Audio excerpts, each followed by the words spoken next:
to Hashem who is called the place.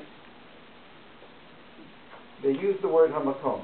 As per the verse, and they pray to you, Hashem, which is King Solomon's inauguration of the temple, chapter 8 in the book of Kings.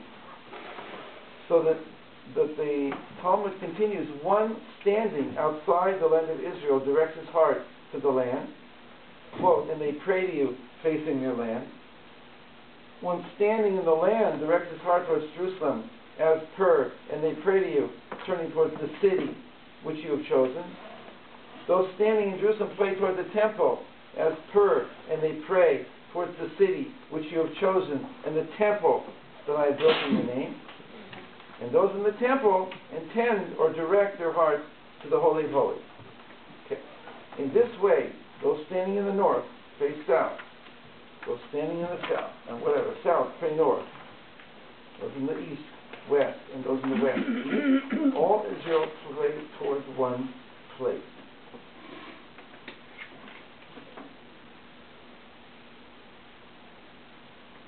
And we have that place inside of us, and yet it's also that, it's because of that place that we have this place, so to speak. Because we are extensions, we are embodiments of that place.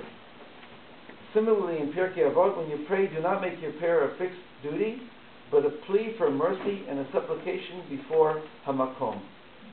So we see here that in Rabbinic Judaism, Hamakom is a reference to God Himself. So Rabbi Chaim of Volozhin, one of the chief Talmidim, the chief disciples of the Gaon of Vilna, says in the last two paragraphs, there's much more here than meets the eye. Underlined. It's extremely profound, for although they compared His containing creation with Himself to a place that contains the objects that are in it, there's really no comparison, for the simple reason that the physical object exists independently of the place that holds it. This exists. Of course, it's being held by this, but exists. This exists. So, this is being held by this, but it exists. The place upon which it rests thus saves it from falling and breaking. Same is true with regard to the soul's continual bestowal of life and existence to the body. The body has independent existence and does not experience immediate nullification at the moment of death. When the soul departs from it, it doesn't just disappear. It's subtle, and he's using almost not the best argument in a sense. He's not being as subtle as he could be. He's saying this exists to hold this, but it's not creating this. The place is not creating this. This is not so when you look at it from a deeper level. In terms of God maintaining the world. This is not so of the world. They are constantly brought into existence by the Creator at every single micro moment. This being the case, if He would retract His will to give them existence, they would revert to absolute nothingness.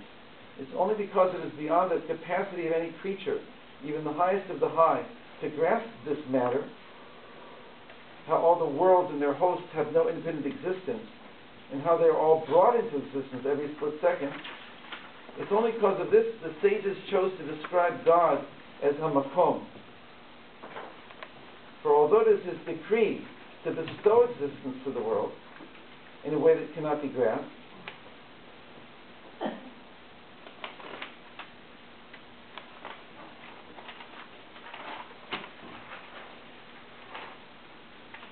end of the parentheses, second line. The sages nevertheless enlightened us and saved us from falling into the trap of thinking that the world exists independently by calling God Hamakom. It's subtle. They're using Hamakom in a very special way in order to transmit to us that there's something about this world that we wouldn't know otherwise.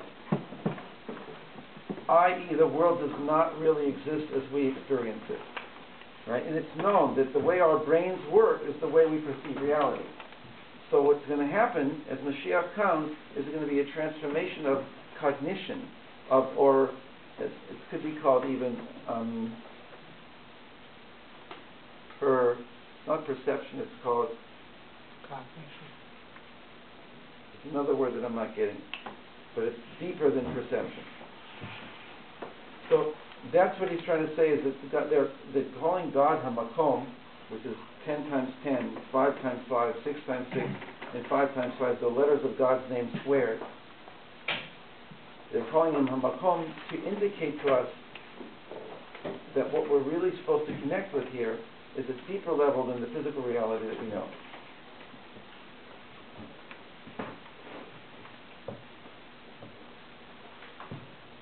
And then the middle paragraph, all underlined. I hope you'll look at it later and see the whole continuity of what he says. Nothing else compares with the way that God runs the world. So he says, he gave an example of how the soul interacts with the body, but he says, no, it's not the same. This is not the case with the Master of all. Blessed be his name. Certainly, his essence light, fills, permeates all dimensions in the world and all created beings. But in this case, i.e. vis-a-vis his essence light, they do not constitute separate entities in and of themselves in any way whatsoever. I think I can explain it, but I want to read it first. There's something different about when it comes to Ein Sof and the way he created the world, or it created the world. In a very deep way, there's nothing else but God. Because deeper than the molecules, deeper than the atoms, deeper than the quarks, there's a level of existence that so lends itself to become anything and everything it has to be. If we could get down to that level, we'd see that nothing has changed. We don't see things from that level, so everything changes, everything is different, everything is this physical existence. But to know that conceptually we can conceive of the fact that down deep, that there's some shared reality, is the deeper you can go, which is called godliness. In some way we don't understand.